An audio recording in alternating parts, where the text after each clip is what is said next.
Le corps humain est une merveille que nous avons trop souvent tendance à négliger.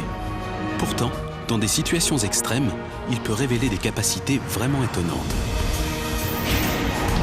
Cette machine complexe est en perpétuelle évolution depuis des millions d'années. Aujourd'hui, grâce à la 3D, nous sommes en mesure de l'étudier comme jamais auparavant.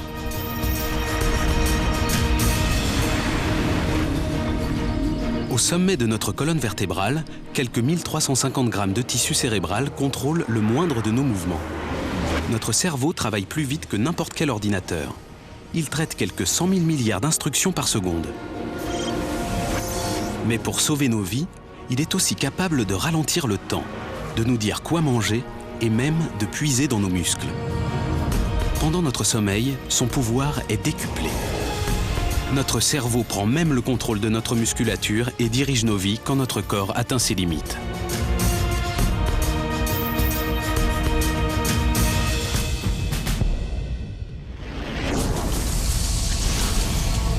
Lorsque des pompiers combattent l'une des forces les plus destructrices de la nature, leur survie semble impossible. Pourtant, 6 hommes ont réussi à échapper sains et saufs à un incendie dévastateur. C'est leur cerveau qui les a sauvés, en ralentissant le temps.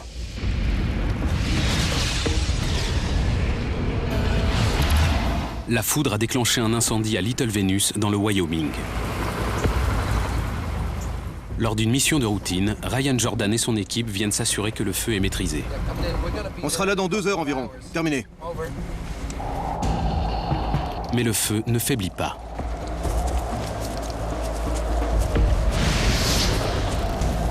Le vent tourne, redonnant vie aux flammes. Celle-ci avance tout droit sur Ryan et son équipe. On avançait sur le chemin. On avait fait environ 3 km.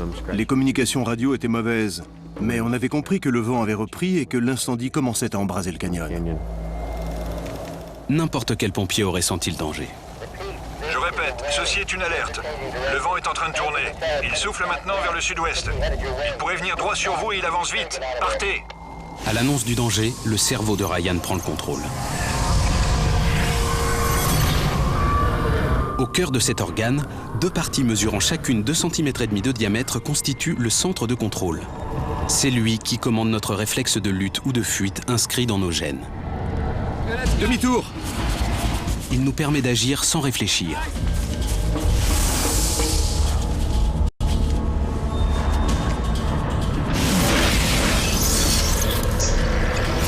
Le centre de commande collecte les informations venues de l'extérieur.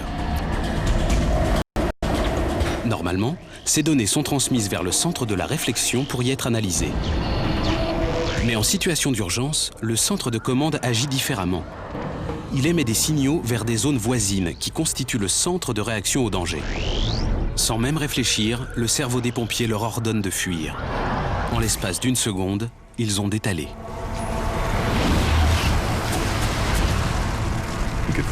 On sentait la chaleur du feu se rapprocher. On ne pensait qu'à courir. Notre instinct nous poussait à fuir cette source de chaleur. Alimentés par les rafales de vent, les flammes les rattrapent.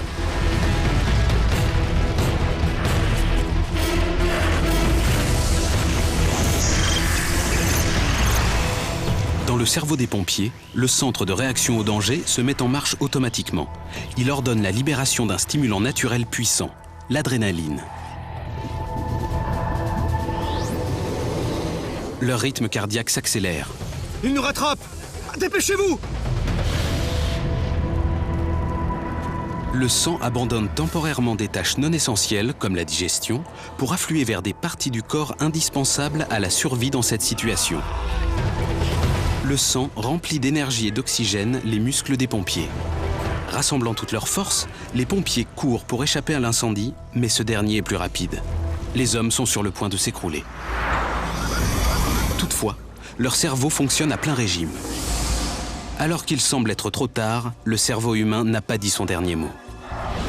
Il semble soudain ralentir le temps, créant de précieux instants pouvant être essentiels à notre survie. Voici une activité qui nous laisse perplexes depuis des années. Pour nous aider à mieux comprendre ce qui se passe, des volontaires ont été observés alors qu'ils sautaient pour la première fois d'une plateforme située à 45 mètres de hauteur. L'expérience consistait à lire un afficheur numérique qui, dans des conditions normales, va beaucoup trop vite pour être déchiffré. Mais un cerveau en situation de stress pourrait peut-être parvenir à ralentir le défilement des chiffres pour les mémoriser.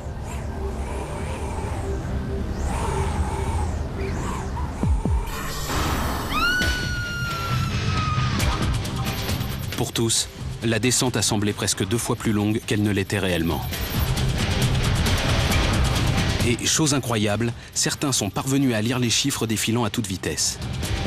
L'une des explications avancées est que le cerveau voit par série d'images, environ 30 par seconde. En situation d'urgence, cette fréquence augmente. Le cerveau emmagasine alors davantage d'informations en un temps réduit. Le temps est comme ralenti.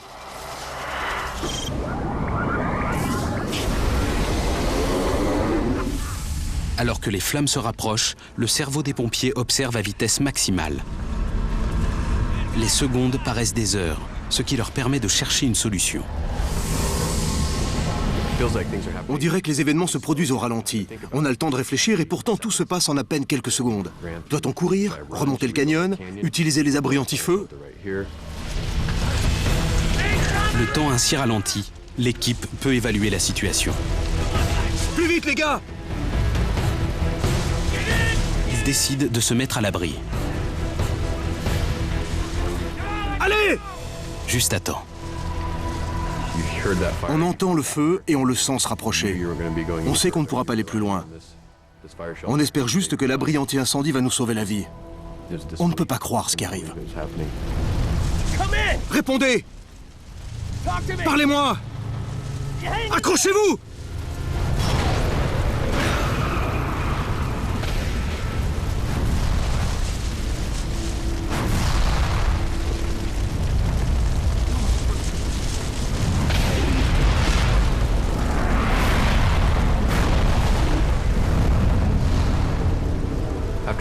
L'incendie passé, certains gars étaient nerveux, excités par ce qui venait d'arriver.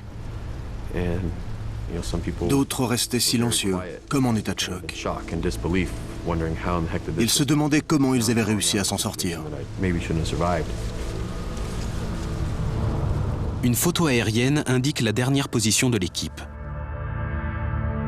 Chaque tache correspond à un abri anti-feu. Tout autour, il ne reste rien. C'est au pouvoir de notre cerveau que ces hommes doivent leur incroyable survie.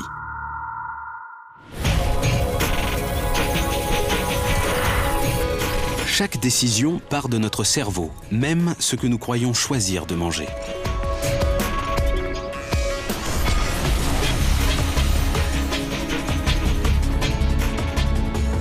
Nous recherchons la nourriture avec une ferveur quasi religieuse,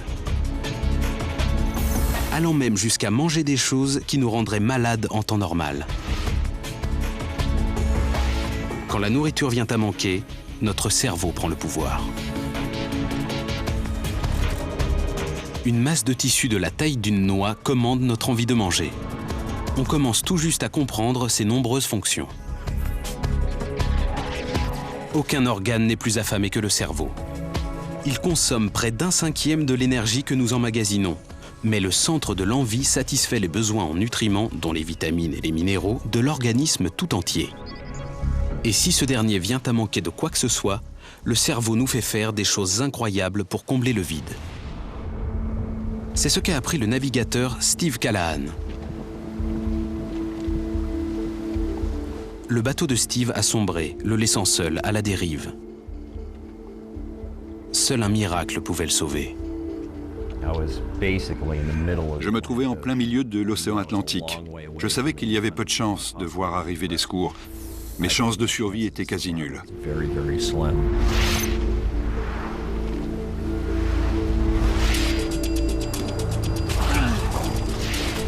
Ses rations épuisées, Steve se transforme en un véritable prédateur. Le poisson est abondant. Il ne risque pas de mourir de faim. Mais il a un problème. Si le poisson est riche en protéines, sa chair manque de vitamines et de minéraux indispensables à l'organisme. Avec une alimentation exclusivement protéinée, l'organisme ne peut fonctionner correctement. Steve finira par mourir. Ce qu'il ignore, c'est que le poisson qu'il attrape contient tous les nutriments dont il a besoin. Ces éléments se trouvent dans les parties qu'il jette habituellement.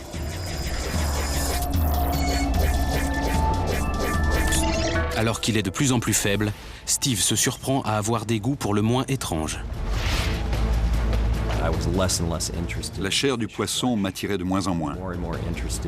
Par contre, ce qui me faisait de plus en plus envie, c'était des parties telles que les yeux, les petits disques entre les vertèbres, le foie et les œufs. Pour ainsi dire, tout l'intérieur du poisson, à l'exception de l'estomac. Inconsciemment, la mort le guettant, Steve se nourrit des nutriments qui vont le maintenir en vie. Nous comprenons maintenant pourquoi un homme peut manger, voire même apprécier, ce qu'il trouverait répugnant en temps normal.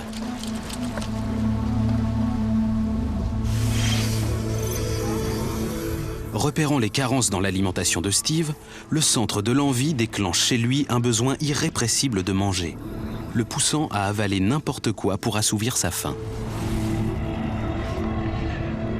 Cet instinct de survie a jadis conduit nos ancêtres à goûter tout aliment susceptible de leur fournir une alimentation équilibrée, au point d'en ignorer leur goût.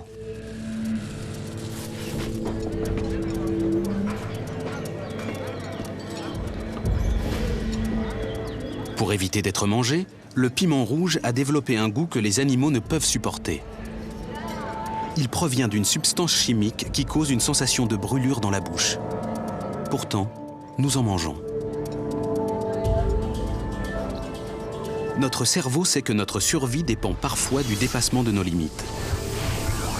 Un piment rouge contient 4 fois plus de vitamine C qu'une orange. Afin que nous puissions absorber cette substance chimique essentielle, notre cerveau a appris à surmonter cette sensation désagréable. Lorsqu'on mange un piment rouge, notre cerveau reçoit des signaux de douleur.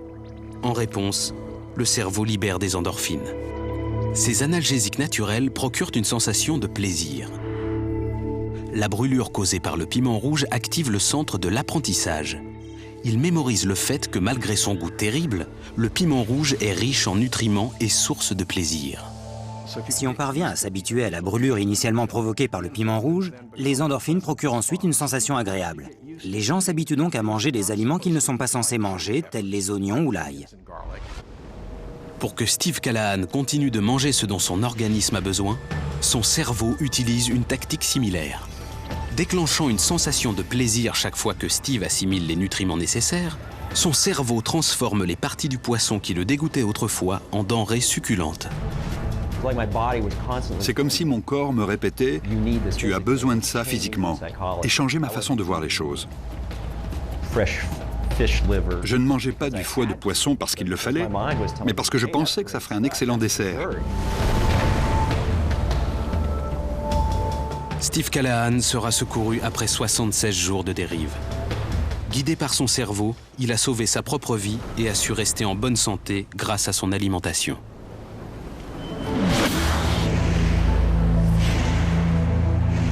Le pouvoir du cerveau sur notre alimentation est essentiel à notre survie. Il est si puissant que des scientifiques ont voulu comparer l'effet de la nourriture avec l'un des plus grands plaisirs de l'homme. Ils ont muni des volontaires d'électrodes afin d'enregistrer leur activité cérébrale. Ils ont ensuite comparé les réactions du centre du plaisir lorsque nous mangeons du chocolat, puis lorsque nous nous embrassons. Comme on pouvait s'y attendre, lorsque le couple s'est embrassé, leur centre du plaisir a réagi. Mais leur baiser était loin d'atteindre l'effet procuré par le contact du chocolat sur la langue. Ce plaisir était plus intense et a duré plus longtemps. Notre obsession de manger est tout à fait logique d'un point de vue évolutionniste. Durant la plus grande partie de notre histoire, se nourrir était difficile. Cela nous a conduit à nous gaver dès lors que c'était possible et à stocker les nutriments permettant notre survie. Mais même lorsque la nourriture vient à manquer totalement, notre cerveau a une solution. Le centre de l'envie, dissimulé à la base du cerveau, émet des instructions pour vaincre la faim. Il a sauvé la vie d'un Français parti explorer une grotte.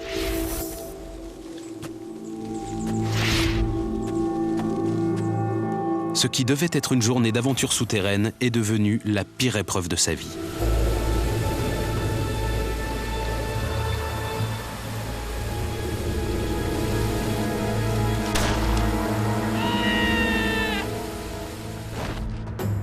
Jean-Luc Josua se trouve à 24 km de l'entrée du gouffre, dans un dédale de grotte. Il est coincé là, sans nourriture. Il ignore comment se sortir de ce cauchemar. Mais la partie inconsciente de son cerveau va enclencher un mécanisme de survie, modifiant le fonctionnement de son organisme et lui permettant de faire ce qu'aucune autre machine ne peut faire, fonctionner l'estomac vide.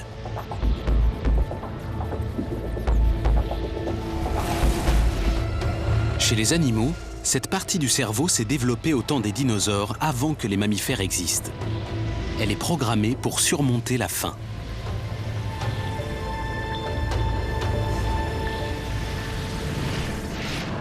Jean-Luc est prisonnier de la grotte depuis 3 jours. Il n'a rien avalé. Il ne le sait pas, mais son cerveau est en train de modifier le fonctionnement de son organisme ainsi que son comportement.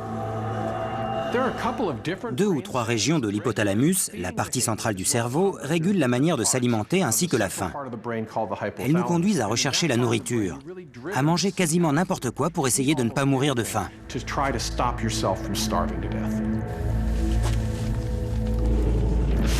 Pour inciter Jean-Luc à chercher de quoi se nourrir, son cerveau va d'abord libérer une hormone, l'orexine. Cette hormone est présente en faible quantité, mais son effet est important. Elle nous rend plus vigilants et améliore l'efficacité de nos muscles, faisant de nous de meilleurs chasseurs. Elle améliore même notre capacité à résoudre des problèmes. Pendant des jours, Jean-Luc fouille la grotte. Il trouve de l'eau, mais rien à manger. Il commence à redouter le pire.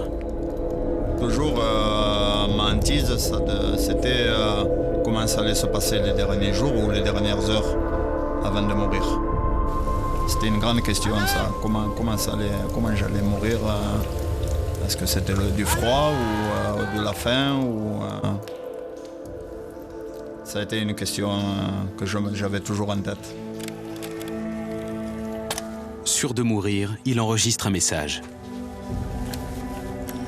Mais alors que l'espoir s'amenuise, son cerveau opte pour une nouvelle stratégie qui l'aidera à survivre sans nourriture.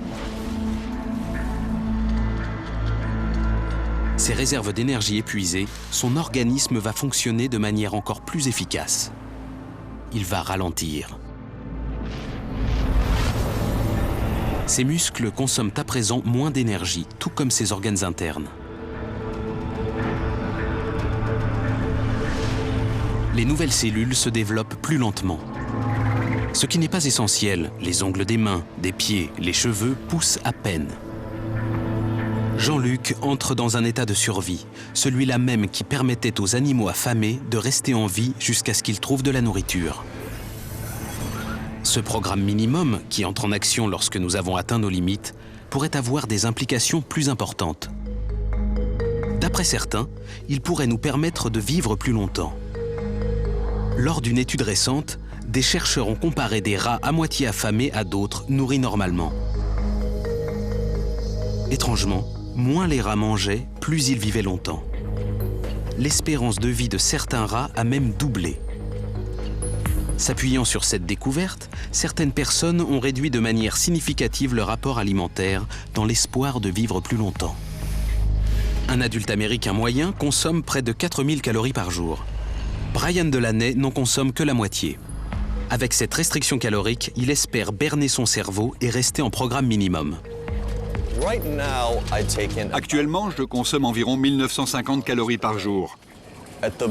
Durant les périodes les plus strictes, j'en consommais à peu près 1650. Si cette théorie est valable, la restriction calorique pourrait retarder le processus de vieillissement. Cela semble marcher. Lorsque des personnes ayant réduit leur apport calorique sont comparées à d'autres mangeant normalement, on constate que leur cœur ressemble à celui de personnes beaucoup plus jeunes. Le cœur rajeunit de 10 ou 15 ans.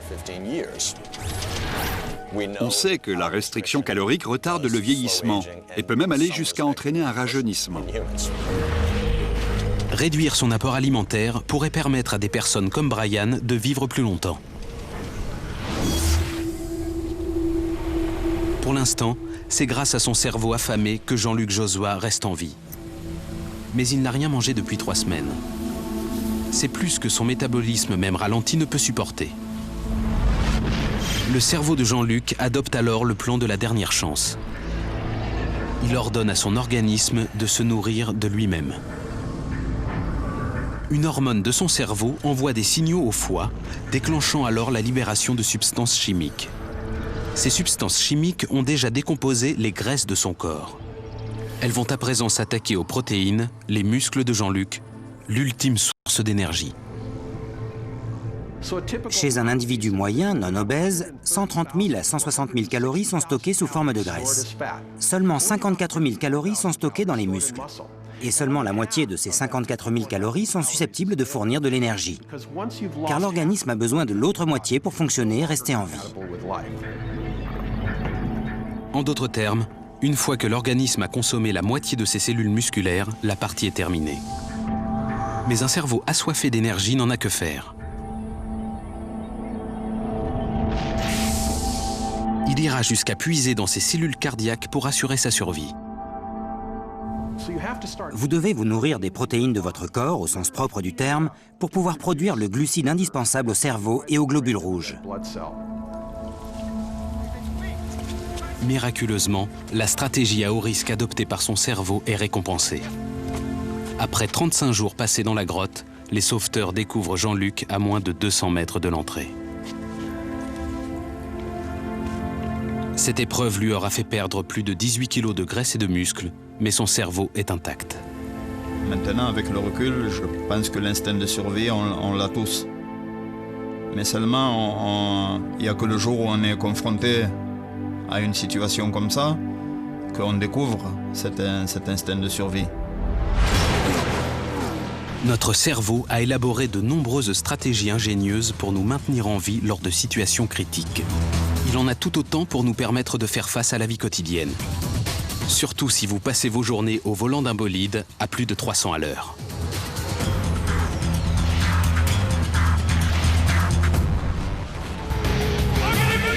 Ils sont de retour sur le circuit pour les 500 miles d'Indianapolis.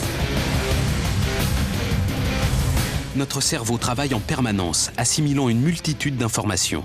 C'est d'autant plus vrai lors d'une course automobile. Reprends ta trajectoire, ne la quitte pas des yeux. Le cerveau gère des milliers de systèmes qui nous permettent de rester en vie.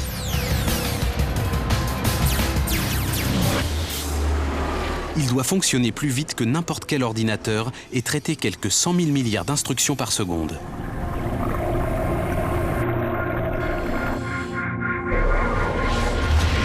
Comme toute unité centrale, le cerveau produit de la chaleur.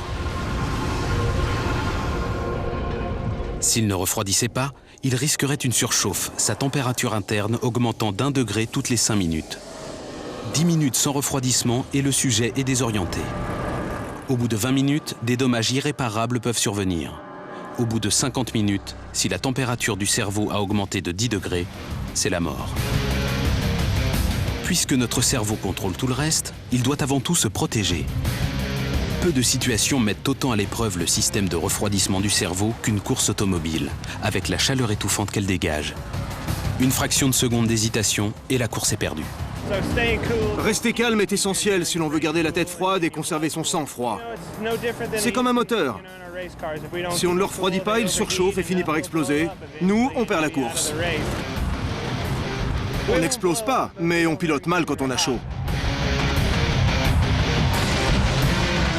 Les pilotes sont prêts pour 400 tours de piste à une vitesse vertigineuse. Au sol, la température a déjà dépassé les 40 degrés.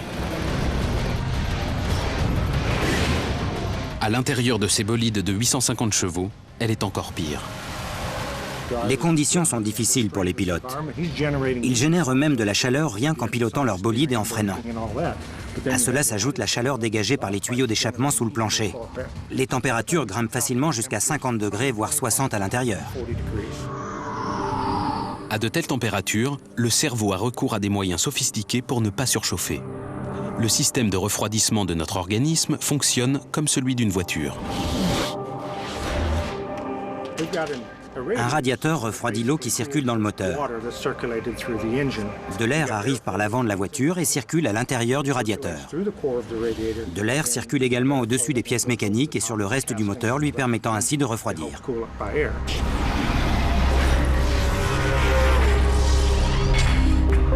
Une voiture est refroidie avec de l'eau. Le cerveau, lui, utilise le sang qui transporte la chaleur à la surface de la peau. Lorsque la sueur s'évapore, le sang se refroidit. Le front et le visage sont les parties qui refroidissent le mieux. Ils sont pourvus de nombreuses glandes sudoripares et l'air les atteint facilement. Un tuyau envoie de l'air frais dans le casque des pilotes pour accentuer le refroidissement. Le corps est plus difficile à refroidir. Lorsque vous pilotez une voiture de course, vous devez porter une combinaison spéciale qui vous protège en cas d'accident ou d'incendie. Dans ces conditions, la transpiration n'est pas vraiment efficace, car la combinaison absorbe la sueur. Le tissu est humide et cette humidité finit par s'évaporer. Alors que la piste n'est plus que vrombissement, les pilotes ont leur combinaison trempée. La sueur ne peut s'évaporer. Pourtant, même après 210 tours de piste, alors qu'une chaleur étouffante règne dans l'habitacle, les pilotes doivent continuer à donner le meilleur d'eux-mêmes. Sur la piste, il arrive qu'on devance les autres d'à peine 15 cm. C'est souvent le cas quand on prend un virage à 320 km/h. Il faut rester super concentré sur son objectif et gagner la course. On n'a pas le temps de penser qu'on a chaud.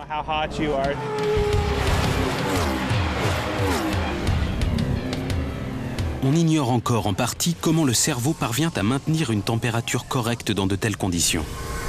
Selon une théorie controversée, il utiliserait une technique de rafraîchissement supplémentaire. Le cerveau est un organe tellement important qu'il dispose de différents moyens et possibilités pour tenter de maintenir son environnement interne dans des conditions normales. Certains scientifiques pensent que nous serions dotés d'un système spécial qui permettrait un refroidissement sélectif du cerveau. Se dirigeant vers le cœur, le sang, rafraîchi grâce à la sueur du visage et du front, circule près des artères alors qu'il quitte la tête. Cela abaisse ainsi la température du sang qui se dirige vers le cerveau. Considérant les quelques 16 000 km de vaisseau sanguin du cerveau, cela pourrait expliquer pourquoi ce dernier parvient à maintenir une température optimale.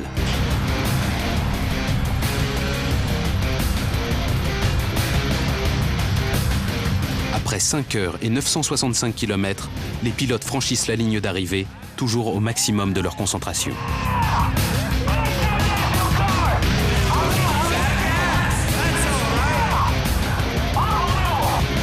De tels exploits sont possibles grâce à l'étonnante capacité du cerveau à éviter la surchauffe, même dans la chaleur étouffante d'une course automobile.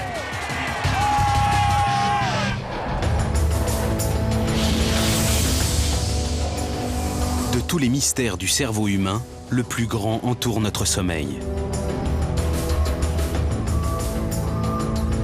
Chose surprenante, la nuit, le cerveau est aussi occupé que le jour.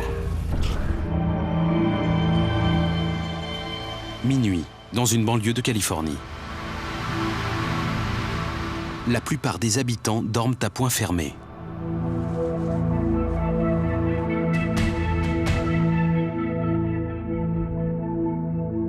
Malgré les apparences, c'est aussi le cas de Julie Buzzelli. C'est assez effrayant de penser que mon corps agit sans que j'en sois consciente. Et surtout, sans que j'en ai le moindre souvenir.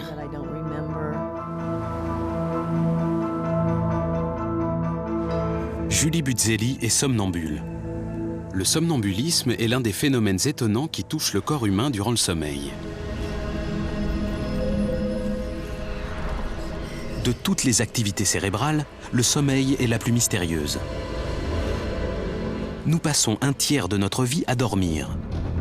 Privés de sommeil, nous nous sentons mal. C'est aussi le moment où nous rêvons.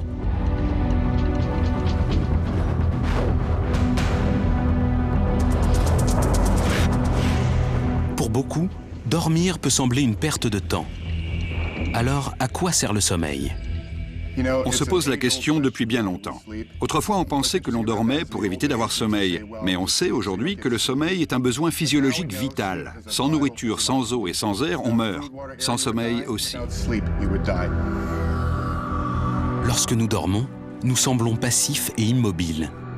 Mais à l'intérieur de notre corps, tout un monde commence à s'animer.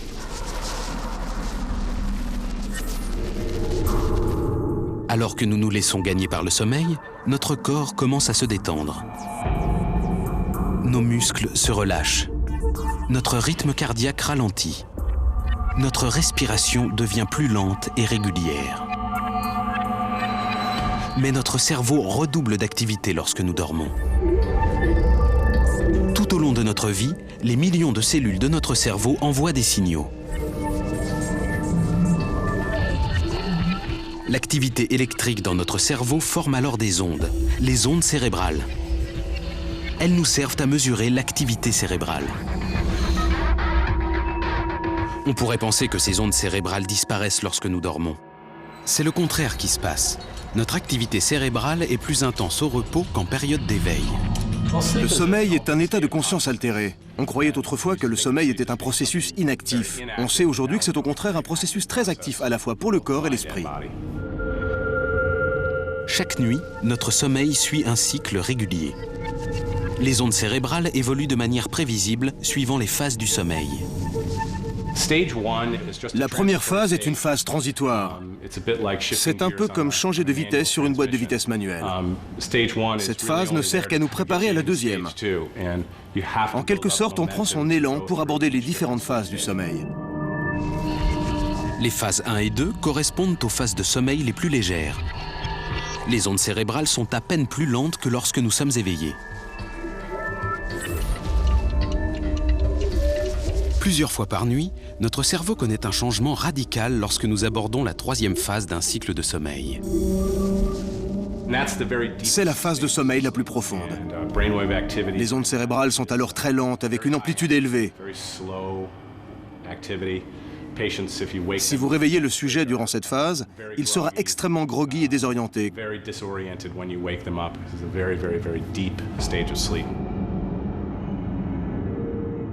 Durant cette troisième phase, le sujet n'est généralement pas conscient des sons ou de ce qui se passe autour de lui.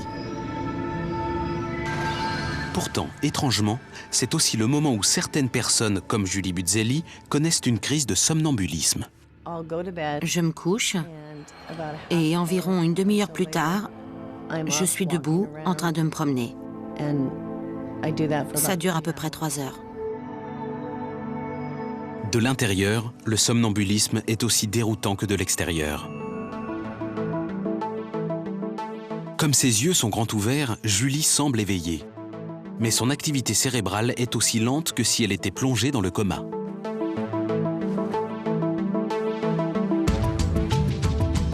Ce qui est incroyable, c'est que Julie parvient à accomplir des tâches domestiques comme elle le ferait au beau milieu de la journée.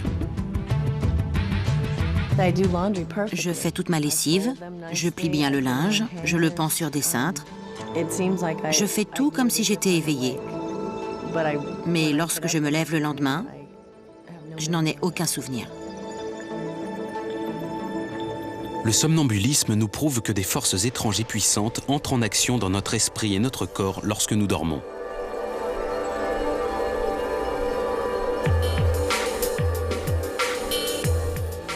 Mais à quoi sert vraiment le sommeil? À la tombée de la nuit, une glande cérébrale de la taille d'un poing déclenche la libération d'un somnifère naturel, la mélatonine. Agissant sur notre système nerveux central, la mélatonine nous donne envie de dormir. Alors que l'organisme ralentit, le cerveau se met au travail. Chaque nuit, il effectue une mise au point.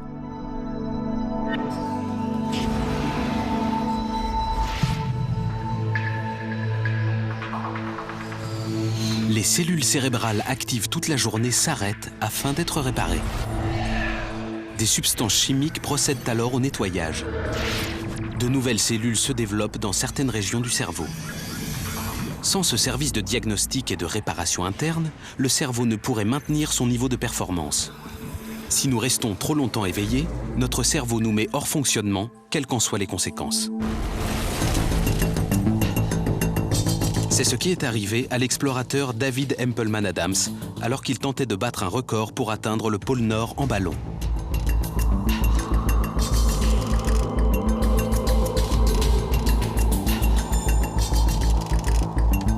David avait prévu de dormir sur de courtes périodes durant son voyage de 2414 km.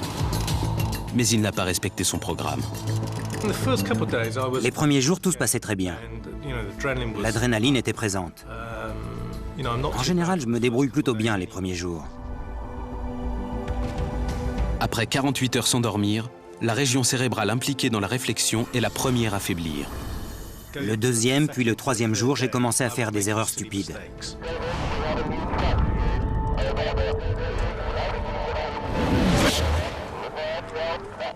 Bon, quelle est la nouvelle destination?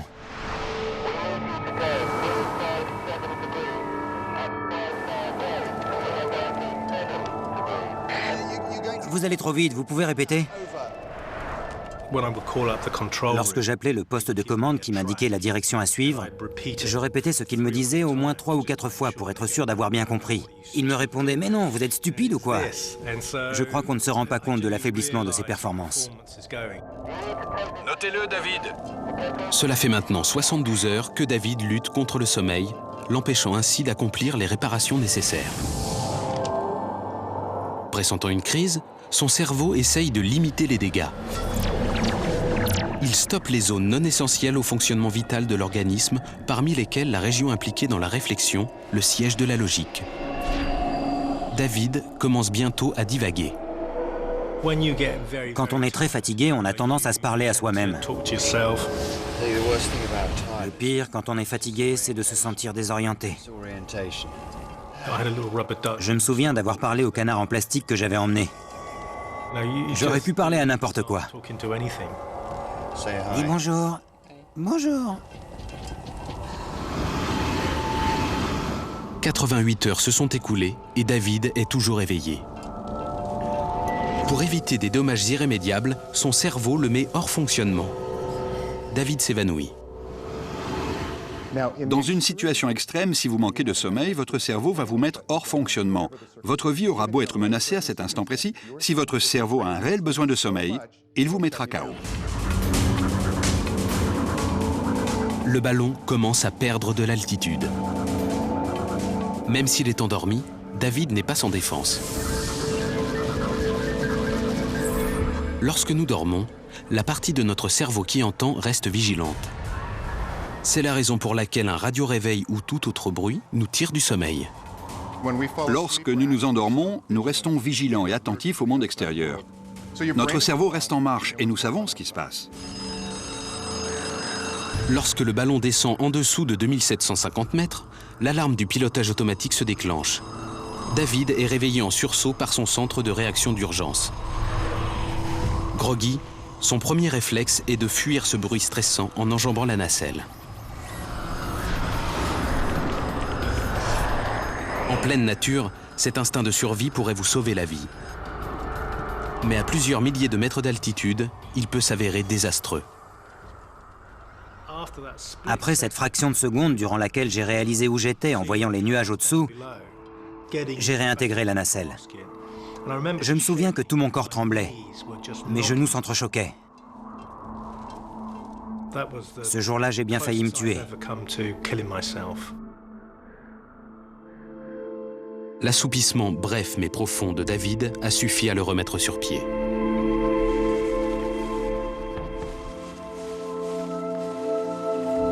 Il a finalement accompli son vol en un temps record.